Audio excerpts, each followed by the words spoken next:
Your fears rise, your insecurities echo, but so do your dreams, your values, your purpose. Silence becomes the mirror, and if you dare to look, you'll see the next version of yourself, waiting to be born.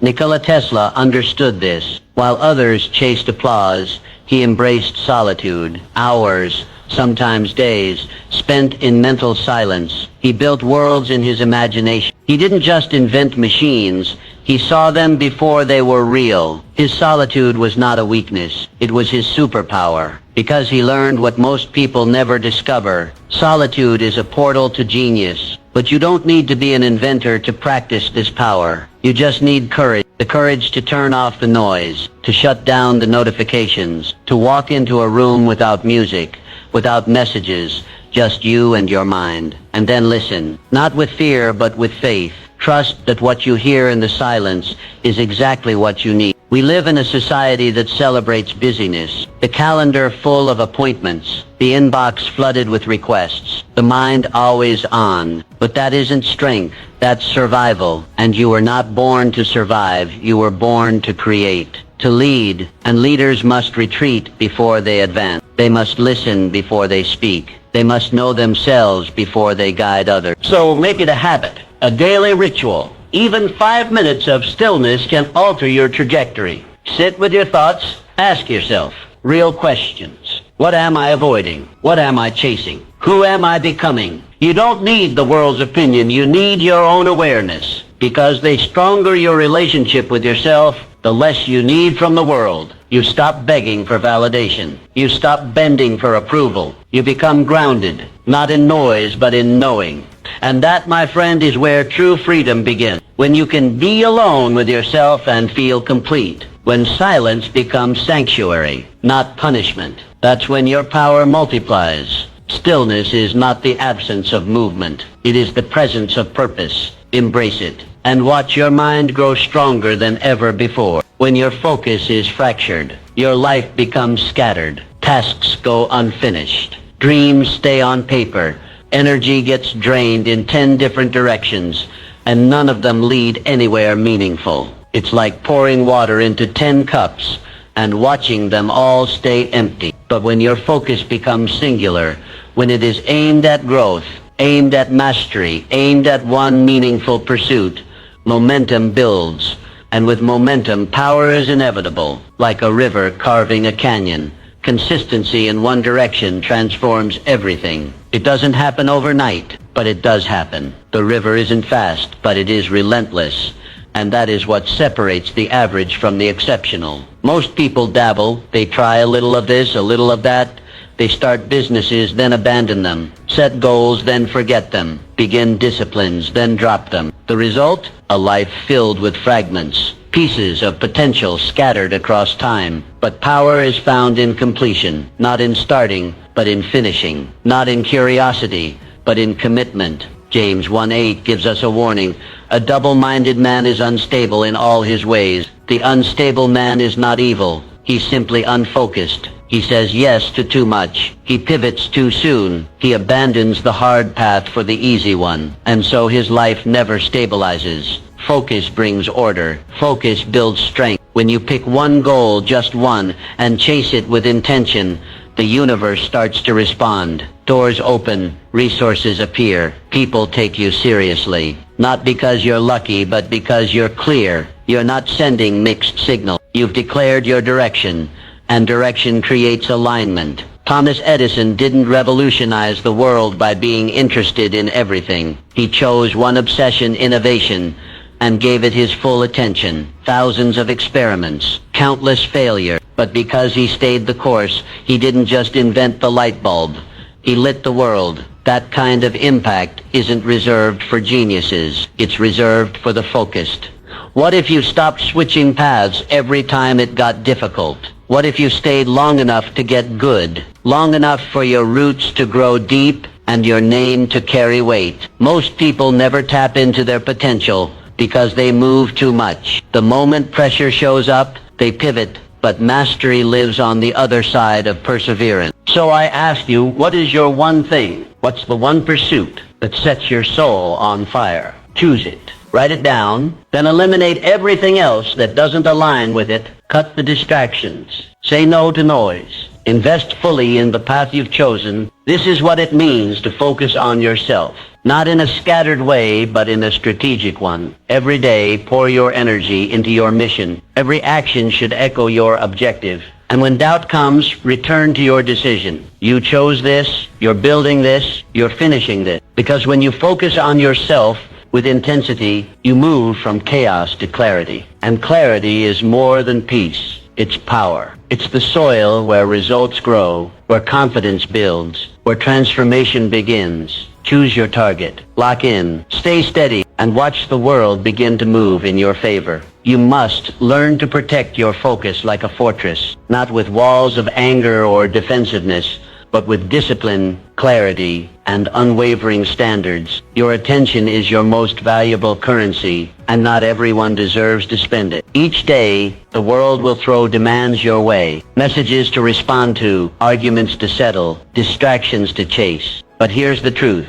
You don't owe your energy to everything that calls for it. You are building something sacred, your mindset, your future, your destiny. And when you are in the construction phase, the worst thing you can do is entertain the noise. Every distraction pulls bricks out of the foundation you're trying to lay. And too many lost bricks, the entire structure crumbles. Nehemiah 6:3 reveals the mindset of a man locked into purpose. He said, I am doing a great work, so I cannot come down. That single sentence is a shield. He was building the walls of Jerusalem, surrounded by enemies who tried to distract, derail, and discourage him. But he didn't debate. He didn't defend. He simply stayed focused. That's the energy you need. You are doing a great work. Maybe your great work is healing. Maybe it's launching a dream. Maybe it's becoming someone your family can depend on. Whatever it is, don't come down. Don't lower your energy to match the chaos around you. Don't dilute your purpose to win approval or avoid criticism. Stay at your post. Keep laying bricks. Not every battle is yours to fight. Not every opinion is worth your response. And not every invitation deserves a yes. You must build filters for your focus. Ask yourself, does this align with my mission? If the answer is no, walk away. Silence is not weakness, it's wisdom. Protect your peace like you would guard a treasure, because that's exactly what it is. Every time you say no to something that doesn't serve you, you say yes to something that does. Each boundary is a line drawn in love, not just for others, but for yourself. And with every boundary you set, your focus sharpens, your time expands, your strength multiplies. Think of your focus as fuel. Would you waste fuel on a road that leads nowhere? Would you keep filling a tank with leaks? Then don't leak energy on gossip, on doubt, on people who drain you more than they develop you. Protect your energy like your future depends on it, because it does. Highly focused individuals are not lucky. They're intentional. They don't stumble into peace. They schedule it. They don't accidentally grow. They guard the environment where growth happens. You must do the same. Create sacred space in your life where distractions are not allowed to enter. Whether it's a quiet morning routine, an evening of deep work, or a few hours of no noise, no interruptions, build that fortress. And then watch how fast your life begins to change.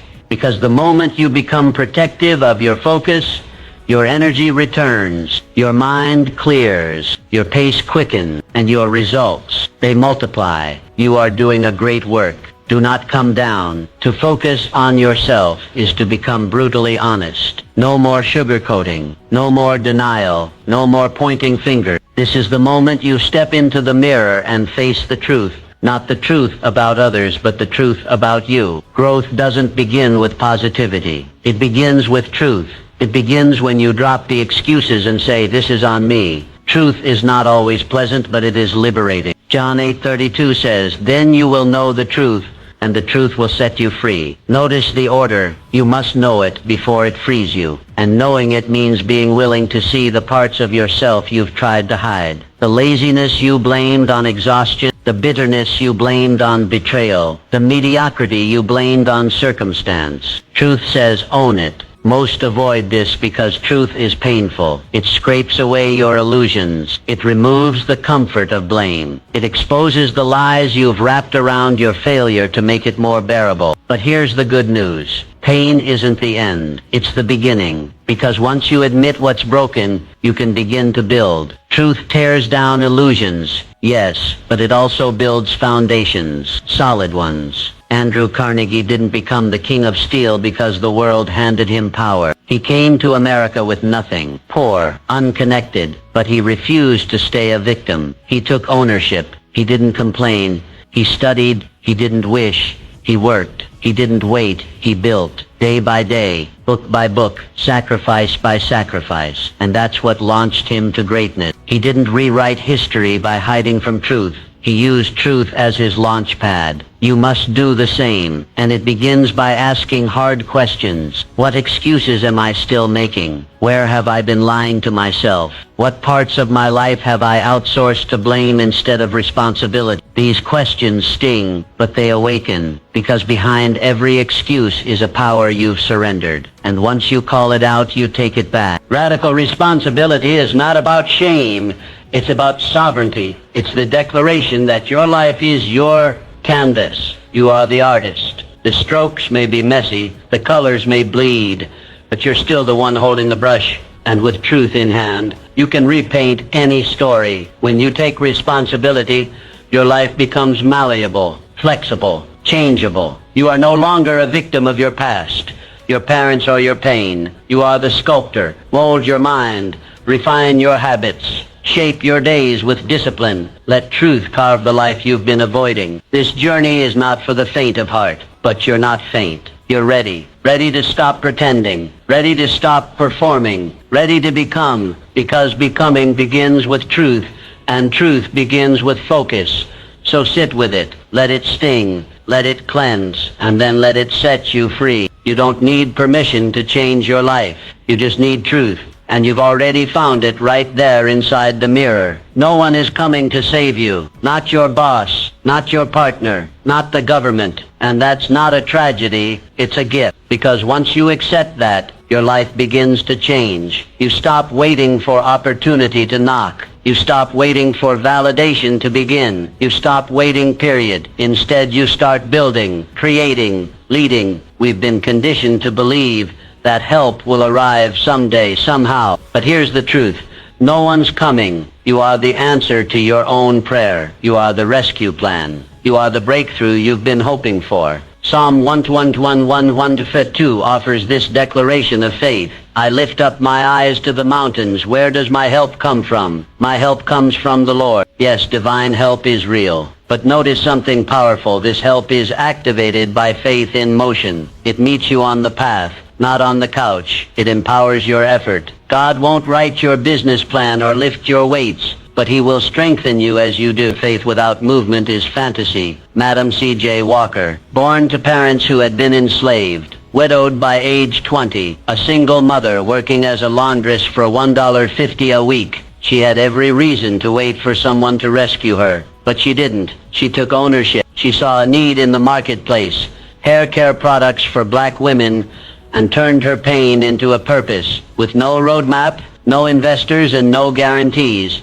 she built a business empire. She became the first female self-made millionaire in America, not because the world opened the door, but because she kicked it down. That is what it means to focus on yourself, not out of selfishness, but out of intention. You stop outsourcing your destiny. You stop thinking someone else will bring you the life you dream of. You realize this is on me, my mindset, my energy, my effort. No more blaming, no more waiting, no more hoping someone will finally see your potential. You must see it, and then you must act on it. Every minute you spend waiting for the right time, the right partner, the right economy, you lose ground. Because the perfect moment is an illusion. It never arrives. The only thing that's real is now. This moment, this decision, this step forward. And here's the paradox. When you stop waiting for help, you find it. Not because it shows up at your door, but because you became someone worth helping. You started moving. You built momentum. You became a magnet for resources, people, and opportunities. Because people don't invest in potential, they invest in progress. And progress only happens when you stop stalling and start building.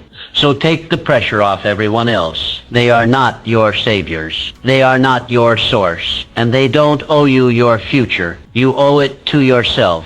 Pick up the bricks, start laying your foundation, take the next step, even if it's small, because your dreams are not waiting for someone else to believe in them. They're waiting for you to build them. And once you do, help will meet you on the path. Not because you waited, but because you moved. You are not behind. You are becoming. Let that truth take root in your heart. In a world obsessed with speed, comparison, and artificial milestones, it's easy to feel like you're too late, too far gone, too off course. But you are not late. You are in process, and your process has purpose. Comparison is the thief of peace. It pulls your eyes from your own soil and plants them on someone else's harvest. You see their bloom, but not their planting, their glory, but not their grind. You measure your worth by timelines that were never yours to follow. But when you stop comparing your journey to someone else's highlight reel, you reclaim the one thing that matters most, your focus.